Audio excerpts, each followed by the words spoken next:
আমরা পিডাব্লিউতে আমরা যাইয়া একটা দরখাস্ত করছি, বলার পরে উনি বলতেছে 10,000 টাকা হবে না, চা নাস্তা সহ 20,000 টাকা লাগবে। আমরা যে স্থানটিতে এই মুহূর্তে দাঁড়িয়ে রয়েছি এটি একটি মসজিদের উপরে একতলা ছাদের উপরে আমরা অবস্থান করছি। আমরা একটু আপনাদেরকে জানিয়ে রাখি দর্শক, এটি হচ্ছে চট্টগ্রাম সিটি কর্পোরেশন 11 নং ওয়ার্ড বসর কলোনি বিটেক। কিন্তু এখানে আমরা এসে দেখি বসর কলোনিতে দীর্ঘ প্রায় 2001 সালে অগ্নিসংযোগ হয় এবং বৈদ্যুতিক শর্ট থেকে বিশাল আকারে প্রায় 300-350 ঘর ক্ষতিগ্রস্ত হয়। সেখানে বৈদ্যুতিক যে লাইনগুলি রয়েছে সেটি একেবারে জ্বলে কঙ্কাল হয়ে যায়। যে লাইনের উপর যে ইনসুলিনগুলি রয়েছে সেটি একদম পুড়ে ছাই হয়ে যায়। আমি যদি একটু আমার পিছনে দেখানোর চেষ্টা করছি যে এই বৈদ্যুতিক লাইনগুলি রয়েছে এগুলির ইনসুলিন একদম পুড়ে গেছে, এগুলি একদম জরাজীর্ণ কঙ্কালের মতো হয়ে আছে। এবং এখানকার যে বস্তিগুলি রয়েছে গণবসতি, এখানকার সব নিম্ন আয়ের মানুষ, গার্মেন্টস শ্রমিক। এখন এখানকার যে টিনের উপর দিয়ে যে বৈদ্যুতিক লাইনগুলি গেছে, কোনো কারণে যদি বৃষ্টি আসে তাহলে এখান থেকে যে শর্ট সার্কিট হচ্ছে সেখানে যেভাবে ঘষে ঘষে আগুন ধরছে বারবার। এবং যে বৈদ্যুতিক লাইনগুলি যদি এখানে টিনের উপরে ছিঁড়ে পড়ে সেক্ষেত্রে মানুষের যান এবং মালের অনিরাপত্তা রয়েছে, যে কোনো মুহূর্তে মানুষের প্রাণঘাতী হতে পারে। এবং আমি যে মসজিদটিতে দাঁড়িয়ে রয়েছি সেখানে মসজিদটিকে দোতলা করা সম্ভব হচ্ছে না কোনো কারণে। এখানকার স্থানীয় বাসিন্দার এবং তারা বারবার সিডিবিতে যোগাযোগ করেছেন যে তাদের যে তারগুলি, বৈদ্যুতিক তারগুলি রয়েছে সেগুলি উপরে তুলে এবং তারের উপর যে ইনসুলিন কভার সেগুলি যেন সংযুক্ত করা হয় এবং নতুন তার দেওয়া হয়।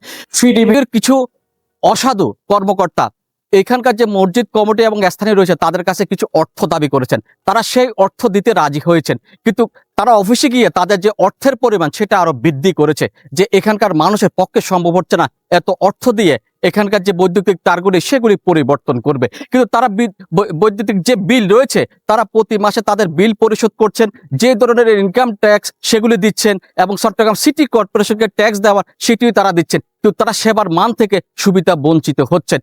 এই বসার কলোনি এলাকায় 2001 সালের 18ই ফেব্রুয়ারি আগুন লাইগা অত্র এলাকার প্রায় 300 ঘর পুড়া যায়। পুড়া যাওয়ার পরে এই যে তারগুলি জ্বলে গেছে, এই তারগুলি আমরা কয়েকবার মৌখিকভাবে বলছি যে আমাদের তারগুলি পাল্টাই দেন, আমাদের এখানে আমরা ঝুঁকিপূর্ণ, আমাদের যে কোনো সময় তার ছিঁড়ে পড়লে এখানে 2-4-5 জন মানুষ মারা যাবে, এতে অনিবার্য। কভারটা নাই, কভারটা তো জ্বলে গেছে 2001 সালের 18ই ফেব্রুয়ারি সম্পূর্ণ। এদিকে যা আছে 6 খাম্বার তার কমপ্লিট জ্বলে গেছে। এখন আমরা বারবার বলছি, মৌখিকভাবে বলছি, বলার পরে দেখা যাচ্ছে যে ওনারা কোনো কর্ণপাত করতেছে না। এখন আমরা ঝুঁকিপূর্ণভাবে চালাইতেছি আর কি, কিছু করার নাই তো আমাদের। আমরা পিডাব্লিউতে আমরা যাইয়া একটা দরখাস্ত করছি, দরখাস্ত করার পরে বলছি এইবারে এই 2025 সালে, বলার পরে উনি বলতেছে ঠিক আছে যাব।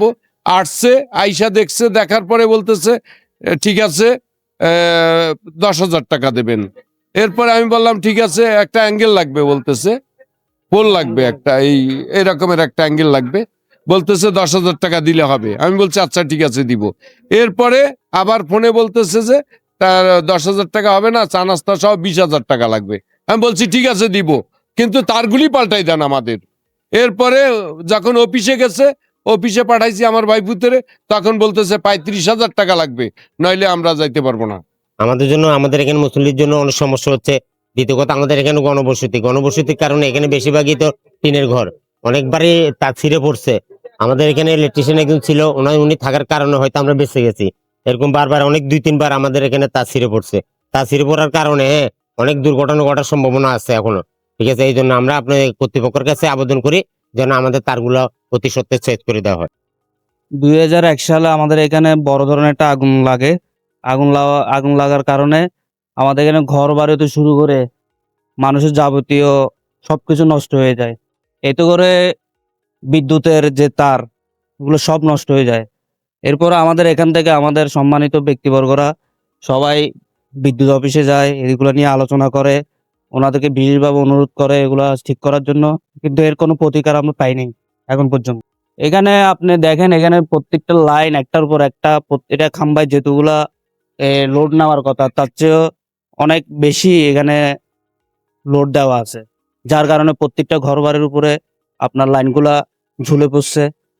এইগুলো ঝুলে থাকার কারণে দেখা যায় যে বৃষ্টি পড়লে, পানি পড়লে এগুলা শর্টকেট হওয়ার সম্ভাবনা থাকে।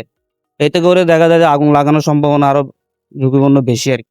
11 নম্বর ওয়ার্ডের বছরের কলোনির যে সাধারণ মানুষগুলি রয়েছে, তাদের একটাই দাবি এই বৈদ্যুতিক তারগুলি উপরে তুলে দেওয়া হোক এবং ইনসুলিন যুক্ত তার ব্যবহার করা হোক। তাহা না হলে যে কোনো মুহূর্তে এখানে প্রাণনাশ হতে পারে এবং আবার অগ্নিসংযোগ হতে পারে। তাদের দাবিটুকু কতটুকু ফিডিবি পূরণ করবে এটা এখন সময়ের ব্যাপার। চট্টগ্রাম বসর কলোনি থেকে মামুন আহমেদ, বীর Chattala TV. HM Expert B500 CWR স্বাধীনতার সুবর্ণ জয়ন্তীতে নতুন বাংলাদেশ গড়ার প্রত্যয় HM Steel